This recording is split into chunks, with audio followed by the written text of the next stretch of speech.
What's up guys, Kingsley here, and I'm going to be doing an overview of the Xiaomi Z11 Plus. It's a mid-tower case and it supports ATX and micro ATX motherboards.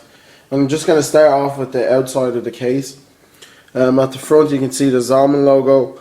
There's 5 expansion bays and a huge vent on the front and the sides as well. On the front it has a 120mm blue LED fan.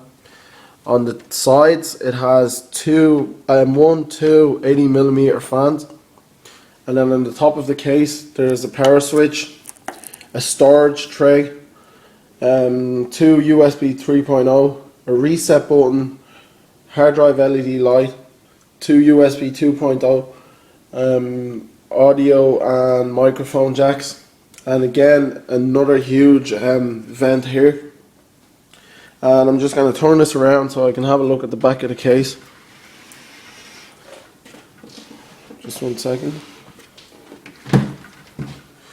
And on the back of the case there's another 120mm fan, some rubber grommets for water cooling, the I/O shield, the I/O panel, sorry, and I think it has 7 expansion slots, sorry. And then a vent here and a cutout for the power supply, and also it comes with thumb screws as well, so that's easy to remove the side of the case. So now we're just going to have a look inside the case here, and before we get into it I forgot to mention that there's a nice little cutout window on the side panel of the case. It's a smoky finish and it's going to look really nice when the blue LED lights turn on, or whatever colour LED you have. So let's just get into the case. And here, as you can see, there's a Molex connector for the 80mm fan here. There's also another Molex connector for the other 80mm fan on the other side of the panel. And if we have a look inside the case, it looks like there's enough space for a decent sized graphic card. I don't know the length of that space now. And here there's a bag with the manual, some screws, and I can see a power extension for the CPU. And here there's nice cutouts for, I know there's no rubber grommets or anything, but there's a nice cutout for cable management, and a cutout as well for any aftermarket CPU cooler. And there's also a cutout here at the bottom.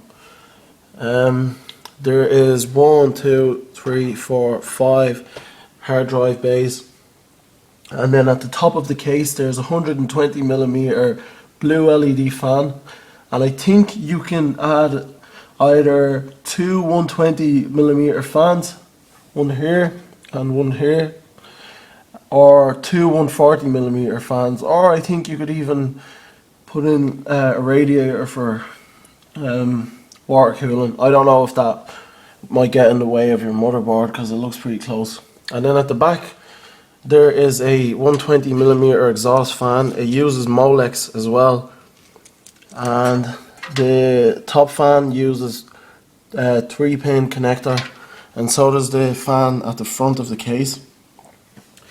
Let's just get into cables now. I should have taken these out before I started, but however. Now the first thing I can see here is external USB 3.0 for the front USB slots here.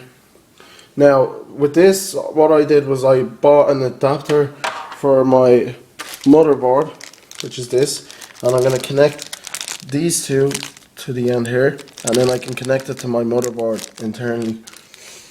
So that's problem solved. Honestly, for a case like this I was expecting them to have you know, internal USB 3.0. However, here I'm just going to have a look at the cables. There is a reset switch, hard drive LED switch, sorry, And here there's power LED, yeah, and power switch, HD audio, and USB here. And then let's just have a look at the bottom of the case. There's some rubber grommets here again for your power supply to reduce vibration, and there is a vent, and that looks like you can install 140mm fan there, or 120mm fan. And if I'm not going to bend the case right now, but at the bottom of the case there's a filter. It does filter as well for the power supply and the fan as well. I don't know if I'm forgetting anything else. I think that's everything for inside the case, and that completes my overview of the Zalman Z11 mid-tower ATX and micro ATX case.